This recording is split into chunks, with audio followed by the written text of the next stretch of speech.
Hello दोस्तों, struggle of life channel में बहुत बहुत आपका स्वागत है। तो आइए दोस्तों, आज हम आपको एक मोटिवेशनल स्टोरी कहानी सुनाते हैं। तो आइए अब हम कहानी की शुरुआत करते हैं। मेरा नाम सुमन है।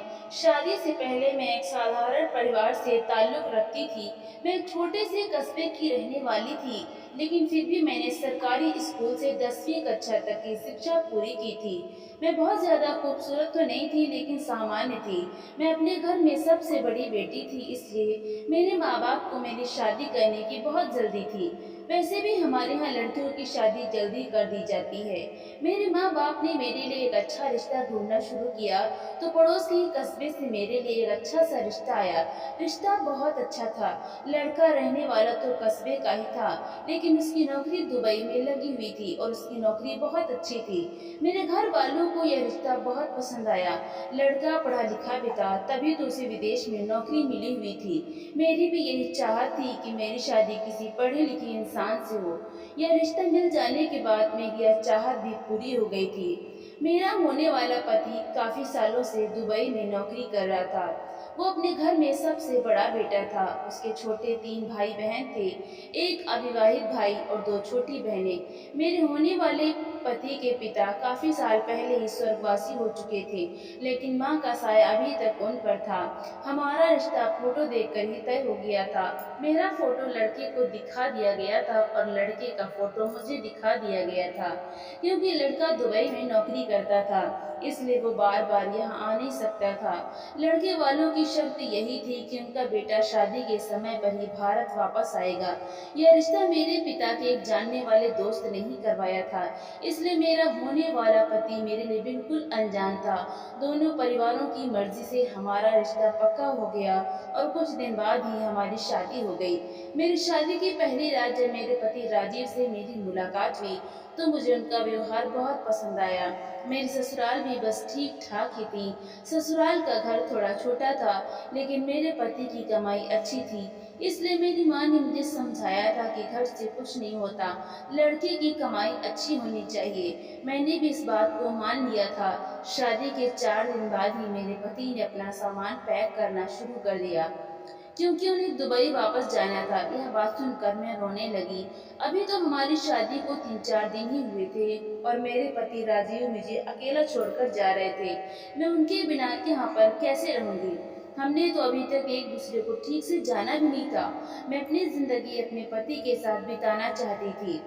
शादी से पहले मुझे यह बात पता थी कि मेरे पति काफी सालों से दुबई में नौकरी कर रहे हैं, लेकिन जब शादी के बाद वो 4 दिन बाद ही जाने लगे, तो मेरे पैरों तले से जमीन खिसक गई। मुझे तो यह नहीं पता था कि वो इतनी जल्दी दुबई जाने की तैयारी करने लगेंगे। मैंने सोचा था कि शायद वो 1-2 महीने यहाँ रुकेंगे, मुझे घुमाएंगे फिराएंगे, उनकी मेरे साथ अच्छी खासी बातचीत होगी, लेकिन ऐसा कुछ भी नहीं हुआ। वो तो 4 दिन में ही यहाँ से जाने की तैयारी में लगे हुए थे। मैंने आंखों में आंसू भरकर अपने पति से कहा भी कि मैं यहाँ के बिना कैसे रहूंगी। मेरी बात सुनकर मेरे पति कहने लगे, मेरी मजबूरी है, वहाँ मेरी नौकरी लगी हुई है, मैं ज्यादा समय तक यहाँ नहीं रह सकता, वरना मेरी नौकरी खतरे में पड़ जाएगी। वैसे तो मैं यहाँ 2 महीने की छुट्टियों पर आया था, लेकिन कंपनी ने अचानक मेरी छुट्टियाँ कैंसिल करके मुझे वापस बुला लिया है। शायद वहाँ काम ज्यादा है, इसलिए बार बार मेरे पास वहाँ से फोन आ रहे हैं। यह सुनकर मेरी आंखें नम हो गईं और मुझे गुस्सा भी आ रहा था इस बात पर कि मुझे किसी विदेश में नौकरी करने वाले इंसान से शादी ही नहीं करनी चाहिए थी। एक परदेसी इंसान से शादी करना बहुत मुश्किल का काम है। इस बात का एहसास मुझे आज हो रहा था। मेरे पति ने अपना सामान पैक किया और मुझसे कहने लगे कि वो थोड़ी देर के लिए बाजार जा रहे हैं। जब वो घर वापस आए तो मैंने देखा कि वो लगभग 15-20 किलो फिटकरी लेकर आए थे और मुझसे कहने लगे कि सारे फिटकरी उनके सामान में रख दो। इतनी सारी फिटकरी देखकर मैं हैरान हो गई और मैंने कहा, आप वहाँ जाकर इसका क्या करेंगे? यह तो बहुत सारी फिटकरी है, इसका भला आपको क्या काम है? इससे तो आपके सामान का वजन भी बढ़ जाएगा और फिर अलग से फिटकरी के पैसे भी भरने पड़ेंगे। क्या वहाँ भी हमारे इलाके की तरह गंदा पानी आता है जिसे साफ करने के लिए आप फिटकरी लेकर जा रहे हैं? मैंने अपने हिसाब से अपने पति को यह सारी बात बता दी थी, क्योंकि मेरी माँ हमेशा बर्तनों को साफ करने के लिए थोड़ी सी फिटकरी डालकर बर्तन को घुमाकर निकाल लिया करती थी। हमारे इलाके में गंदा पानी आया करता था। माँ कहती थी कि ऐसा करने से बर्तन बिल्कुल साफ हो जाते हैं और पानी के कीटाणु बर्तन पर नहीं लगते। मेरी बात सुनकर राजीव हंसने लगे और कहने लगे कि तुम्हारे यहाँ बर्तन साफ करने के लिए इस्तेमाल की जाती होगी, लेकिन वहाँ तो शुद्ध पानी आता है, बिल्कुल साफ पानी मिलता है। दुबई की औरतें इसका कुछ और ही इस्तेमाल करती हैं। यह बात मुझे ठीक से तो नहीं पता, लेकिन मुझे मालूम है कि वहाँ इसकी वैल्यू बहुत ज़्यादा है। दुबई की औरतें फिटकरी को डबल रेट में खरीदने के लिए भी तैयार रहती हैं। लगभग हर दुबई की औरत के घर में यह फिटकरी मौजूद होती है। मैं जब भी यहाँ आता हूँ तो वापसी पर फिटकरी जरूर लेकर जाता हूँ। राजीव की बात सुनकर मैं हैरान हो गई। यहाँ तो हर दुकान पर फिटकरी मौजूद होती थी, लेकिन इस समय मैं सब कुछ भूलकर अपने पति की टेंशन ले रही थी। मेरे लिए सबसे बड़ी टेंशन मेरे पति की जुदाई थी। मैंने उनके सामान में फिटकरी तो रख दी। मैंने रोते हुए राजीव से कहा कि जितनी जल्दी हो सके मुझे भी उनके पास बुला ले। मैं राजीव को देखकर इतनी बुरी तरह से रो रही थी कि मेरे आंसू रुकने का नाम ही नहीं ले रहे थे। अभी तो हम दोनों ने अपनी खूबसूरत जिंदगी की शुरुआत भी नहीं की थी और इतनी जल्दी जुदाई का समय आ गया था। राजीव के बिना ससुराल में रहने का सोचकर ही मुझे अंदर से घुटन महसूस हो रही थी। मुझे इस तरह रोता हुआ देखकर राजीव कहने लगे, तुम ज्यादा परेशान मत हो, वहाँ जाते ही मैं तुम्हें बुलाने का इंतजाम कर लूंगा। मैं जानती थी ये सारे झूठे बहाने हैं, लेकिन सिवाय आंसू बहाने के मेरे पास और कोई चारा भी नहीं था। मेरी दोनों छोटी नंदें बहुत ज्यादा चालाक थी। सास तो बीमार रहती थी, इसलिए अपने कमरे से ज्यादा बाहर नहीं निकलती थी, लेकिन मेरी दोनों नंदें हर समय मुझ पर नजर रखती थी। उन्हें मेरे आंसू ड्रामेबाजी लगते थे। उनका कहना था कि वो भी तो अपने भाई की इतने सालों से जुदाई बर्दाश्त कर रही हैं। खैर, राजू मुझे छोड़कर चले गए, लेकिन जब भी उनका फोन आता था, उनकी बहनें फोन पर अपने भाई से मेरी बहुत ज्यादा बुराइयां किया करती थी। मैं इन सब बातों से बहुत तंग आ गई थी। मेरे पति भी मेरे बिना तड़प रहे थे। वो रोज मुझसे फोन पर बातें किया करते थे और कहते थे, सुमन, तुम्हारे बिना मेरा दिल नहीं लगता, मुझे तुम्हारी बहुत याद आती है। तुम्हारे साथ बिताए हुए वो 4 दिन मुझे अभी तक बहुत याद आते हैं, लेकिन अगले ही पल मैं उदास हो जाता हूँ। और फिर एक दिन मेरे पति ने मुझे कुछ ऐसा बताया जिसे सुनकर मैं बहुत ज्यादा खुश हो गई। उन्होंने मुझे बताया कि वो मुझे अपने पास दुबई बुला रहे हैं। वो सारी कार्यवाही कर चुके हैं। उन्होंने मेरे दस्तावेज भी भेज दिए हैं। यह सुनकर जहाँ मैं खुश हो रही थी, वहीं मेरी नंदों के चेहरे का रंग बदल गया। वो चाहती थी कि उनका भाई उन्हें भी दुबई बुला ले, लेकिन मैंने अपनी नंदों को नजरअंदाज करके जल्दी जल्दी अपने जाने की तैयारी शुरू कर दी। मैंने राजीव से पूछा, क्या आपके लिए यहाँ से कोई सामान लेकर आऊं? तो राजीव ने मुझसे कहा, तुम मेरे लिए 20 किलो फिटकरी लेकर आना। यह सुनकर मैं हैरान हो गई। अभी तो कुछ समय पहले ही राजीव 15-20 किलो फिटकरी लेकर गए थे, अब फिर से 20 किलो? यह तो बहुत ज्यादा होती है। मेरा अपना सामान भी अच्छा खासा था, ऊपर से 20 किलो फिटकरी रखने की वजह से मुझे बहुत ज्यादा वजन की वजह से पैसे चुकाने पड़े। और मैं सोचने लगी, पता नहीं इतनी सारी फिटकरी का यह दुबई की औरतें क्या करती हैं। मेरे लिए इतना भारी सामान संभालना बहुत मुश्किल हो रहा था। कुछ घंटे के सफर के बाद मैं दुबई अपने पति के पास पहुंच गई। एयरपोर्ट पर राजीव को देखकर मेरी खुशी की वो सीमा नहीं रही, लेकिन मेरे पति ने मुझे देखते ही पहला सवाल यही पूछा, तुम फिटकरी लेकर आए हो या नहीं? उनकी यह बात सुनकर मेरा दिल टूट गया। उन्हें मुझसे मिलने से ज्यादा फिटकरी की चिंता हो रही थी, जबकि मैं उनसे मिलने के लिए बहुत ज्यादा बेताब थी। मैंने खामोशी से फिटकरी से भरा हुआ थैला निकालकर उनको दे दिया, लेकिन ना जाने वो फिटकरी जिसको देकर आए, वापसी पर उनके पास बहुत सारे पैसे थे। जब वो मुझे अपने फ्लैट पर लेकर गए तो वो मुझे बहुत ज्यादा प्यार करने लगे और मुझसे बहुत अच्छे से पेश आ रहे थे। अब मुझे उनसे सवाल करने का मौका ही नहीं मिला, और फिर बाद में मैं भूल गई कि वो फिटकरी का आखिर करती क्या है। थोड़ी देर बाद जब बातों ही बातों में फिटकरी का जिक्र आया तो मैंने अपने पति राजीव से पूछा कि आखिर वो फिटकरी किसको देकर आए। मैं अपने पति की बातों में सब कुछ भूल गई थी। सच कहूँ तो मुझे विश्वास ही नहीं हो रहा था कि मेरे पति ने मुझे अपने पास बुला लिया है। 2 महीने मैंने अपने पति के साथ बहुत अच्छे गुजारे। 2 महीने किस तरह से अपने पति के साथ हँसी-खुशी गुज़र गए, मुझे पता ही नहीं चला। लेकिन 2 महीने पूरे होते ही मेरे पति मुझसे कहने लगे, "अब तुम्हें यहाँ रखना मेरे लिए मुमकिन नहीं है। बेहतर यही होगा कि तुम वापस भारत चली जाओ।" राजीव की बात सुनकर मैं हैरान रह गई और मेरे होश उड़ गए। मैंने कहा, "ये आप कैसी बातें कर रहे हो? आपके बिना मेरी वहाँ कोई ज़िंदगी नहीं। मैं तो अपने सभी रिश्तेदारों से कहकर आई हूँ कि अब मैं हमेशा आपके साथ दुबई में ही रहूँगी। वैसे भी मैं वहाँ जाकर क्या करूँगी?" तो वो कहने लगे, "यहाँ के खर्चे बहुत ज़्यादा हो गए हैं और घर बेचने के लिए भी पैसे नहीं बच रहे। मुझे अपने परिवार का भी खर्च उठाना है। मेरी माँ बार-बार पैसों के लिए फ़ोन कर रही है और बहनों की स्कूल की फ़ीस भी जमा करनी है। वो भी मुझे रोज़ फ़ोन करके तंग कर रही है और तुम्हारे यहाँ होने की वजह से मेरे सारे पैसे खर्च हो जाते हैं।" मैंने गुस्सा करते हुए अपने पति से कहा, "अगर ऐसी ही बात है तो फिर मैं भी यहाँ कोई नौकरी कर लेती हूँ। मैं अपना खर्च खुद उठा लूँगी, लेकिन अब मैं तुम्हें छोड़कर यहाँ से वापस नहीं जाऊँगी। मैं वहाँ अकेले ज़िंदगी नहीं गुजार सकती।" मेरी बात सुनकर राजीव कहने लगे, "तुम्हें भला क्या काम आता है? तुम क्या नौकरी करोगी?" यहाँ पर बहुत देर तक सोचने के बाद मैंने राजीव से कह दिया, "मुझे लोगों के घरों में झाड़ू बर्तन ही क्यों ना करना पड़ जाए, मैं सब कुछ कर लूँगी, मगर यहाँ से वापस नहीं जाऊँगी।"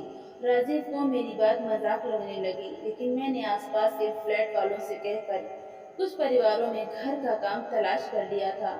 उन दिनों मेरी काफ़ी लोगों से जान पहचान हो गई थी, क्योंकि हम जिस जगह रहते थे वहाँ पर कई भारतीय परिवार भी रहते थे।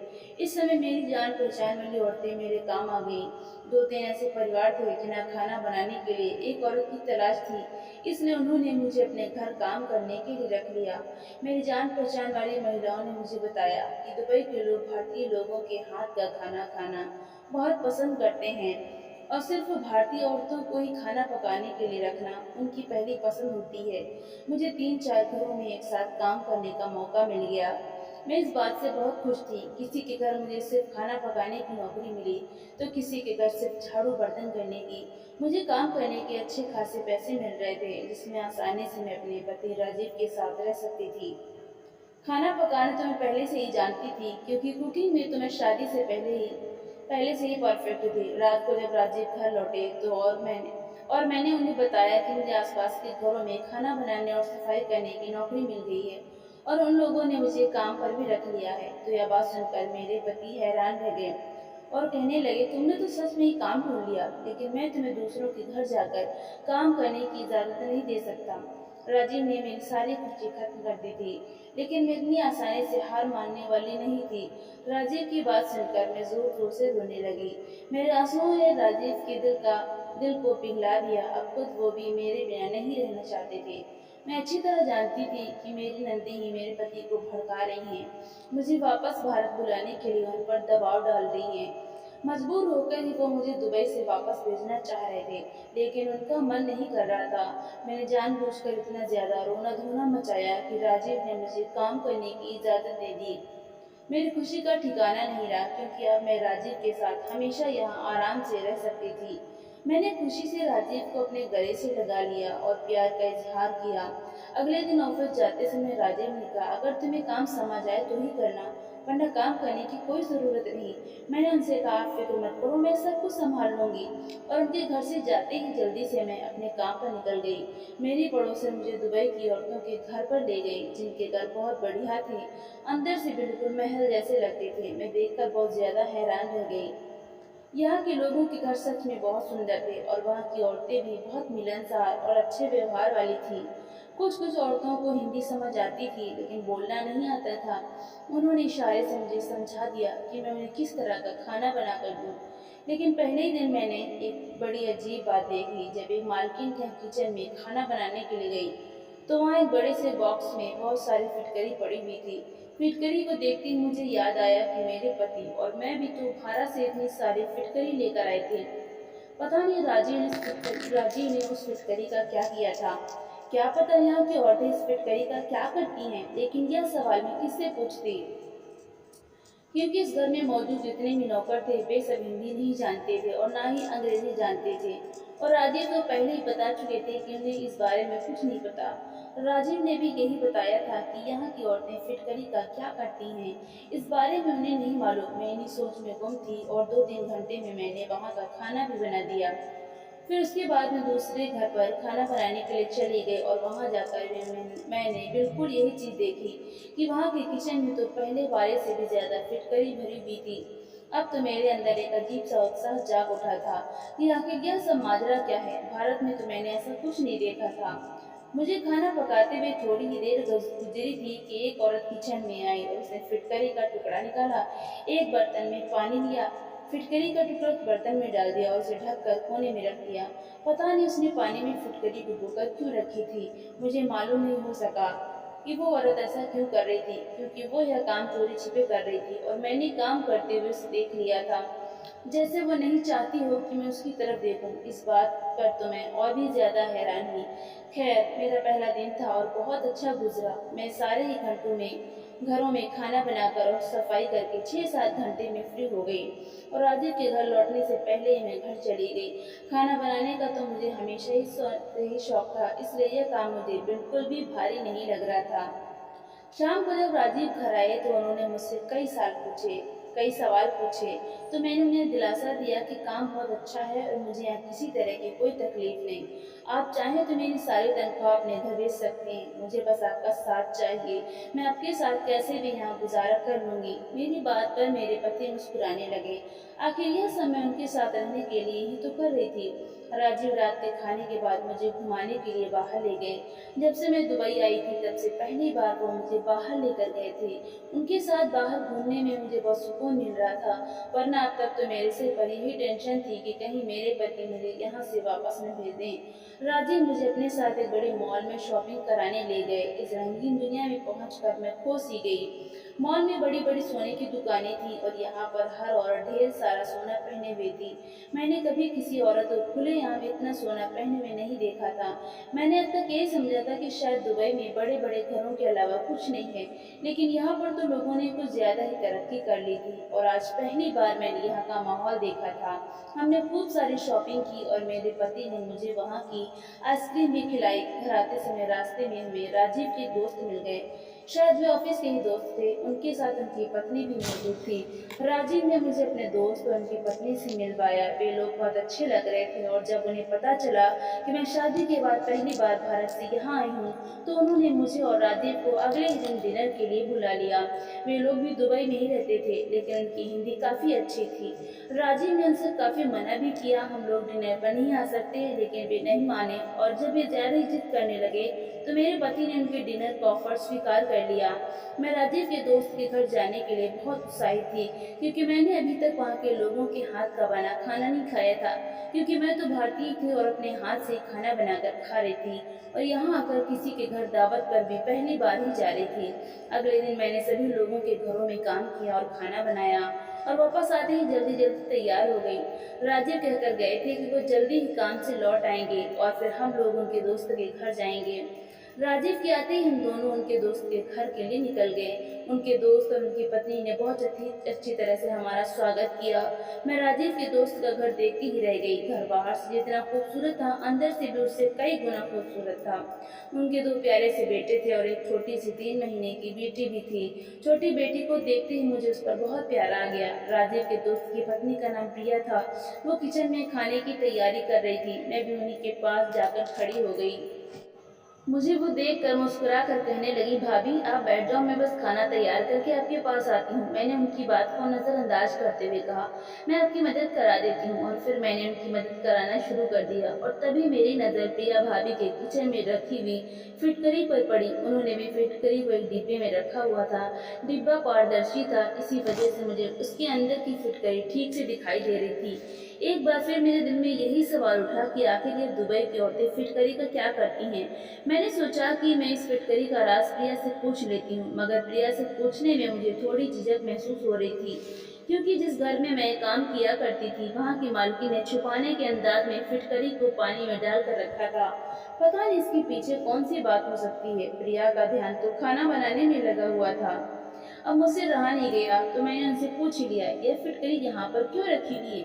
आखिर आप लोग इतनी सारी फिटकरी का क्या करते हो? हमारे यहाँ तो फिटकरी इतनी ज्यादा तादाद में किचन में नहीं रखी जाती। मेरी आवाज सुनते ही प्रिया के चेहरे का रंग बदल गया और उन्होंने जल्दी से फिटकरी के डिब्बे को उठाकर अलमारी में रख दिया। उनका अंदाज भी बड़ा अजीब सा था। मेरी बात का जवाब दिए बिना ही वो खाना बनाने में लग गई। तो मैं भी चुप हो गई क्योंकि दोबारा पूछने की मुझमें हिम्मत नहीं रही और मुझे अच्छा भी नहीं लग रहा था। प्रिया ने बहुत ही स्वादिष्ट खाना बनाया था। दावत बहुत अच्छी रही। हम उन लोगों से अनुमति लेकर अपने घर लौट आए। हमें उनके घर जाना बहुत अच्छा लगा और सारे रास्ते मेरे दिमाग में फिटकरी चलती रही। राजीव ने मेरा उदास सा अंदाज देखा तो मुझसे पूछने लगे, तुम्हें क्या हुआ है? मैंने राजीव को सारी बात बता दी कि किस तरह मैंने यहाँ पर कई घरों में फिटकरी के बड़े बड़े डिब्बे देखे थे और आज प्रिया के किचन में भी बहुत सारी फिटकरी देखी थी जो एक बड़े से डिब्बे में मौजूद थी। आखिर दुबई की औरतें इतनी सारी फिटकरी का क्या करती हैं? मेरी बात सुनकर मेरे पति हंस पड़े और कहने लगे, तुम औरतें तो छोटी छोटी बातों पर सोच विचार करने लग जाती हो। आखिर यहाँ पर औरतें फिटकरी का कुछ भी करती हों, हमें उससे क्या मतलब है? लेकिन मुझे तो सच्चाई जाननी थी क्योंकि फिटकरी तो हमारे भारत में भी पाई जाती थी। वहाँ तो ऐसा कोई प्रयोग फिटकरी पर नहीं किया जाता था जितना यहाँ पर किया जाता है। राजीव ने कहा, चलो मैं ही तुम्हारे लिए पता करके इस बारे में बताता हूँ। आखिर यहाँ की औरतें फिटकरी के साथ क्या करती हैं और उसके पीछे क्या राज है? धीरे धीरे दिन गुजर रहे थे। मेरा काम बहुत अच्छी तरह से जम गया था। मुझे वहाँ के लोगों के घरों में खाना पकाने की अब आदत सी हो गई थी। मेरे माता पिता की मुझसे हर दूसरे तीसरे दिन फोन पर बात होती रहती थी। जब से मैं राजीव के पास आई थी मेरी माँ को बहुत सुकून हो गया था। मैंने अपनी माँ से कई बार फिटकरी के बारे में बहुत सारे सवाल पूछे थे।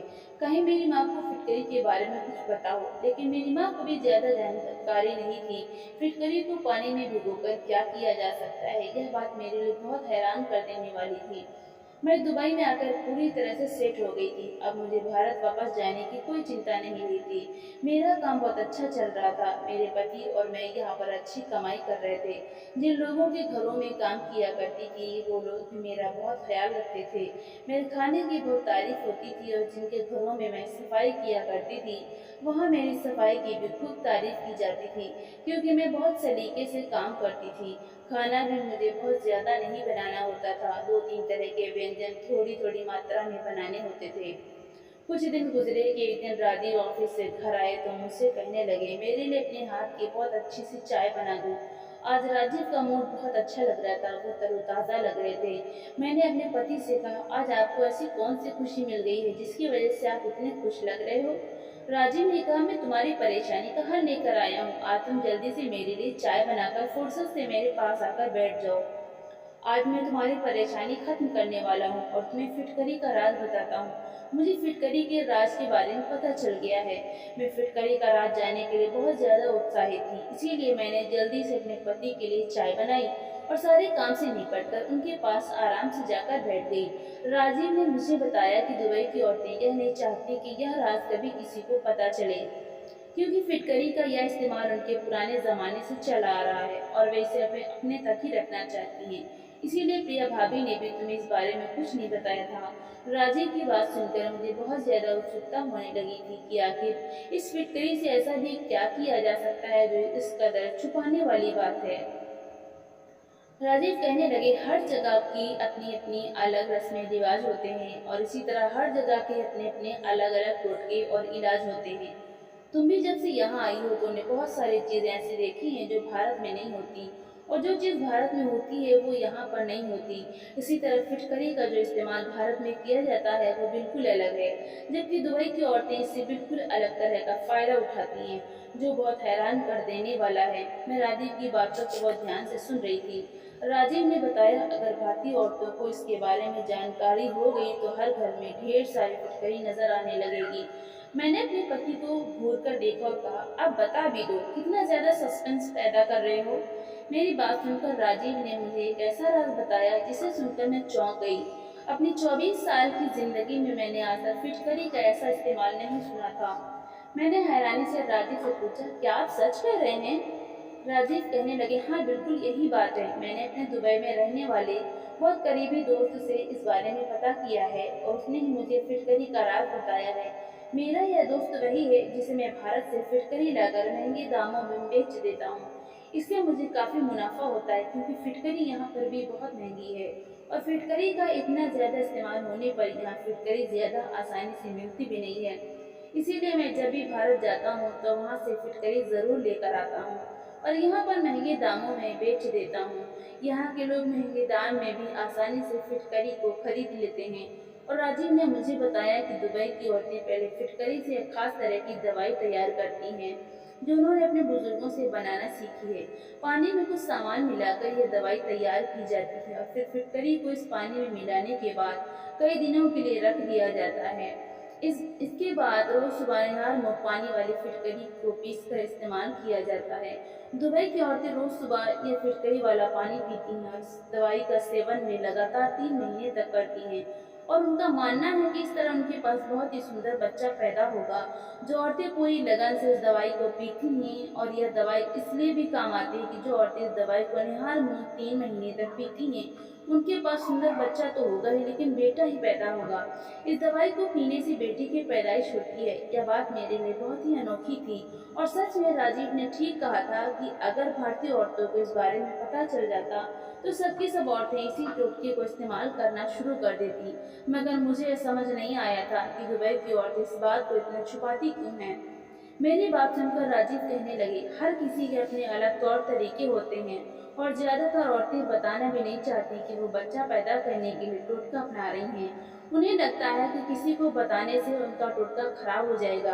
राजीव की बात सुनकर मैं अफसोस भरे शब्दों में कहने लगी, मेरे पास तो अब फिटकरी भी नहीं है और न ही मुझे दवाई बनाने का तरीका आता है। मेरी बात सुनकर राजीव हंस पड़े और कहने लगे कि उन्हें बस बच्चे की चाहत है, चाहे वो बेटा हो या बेटी।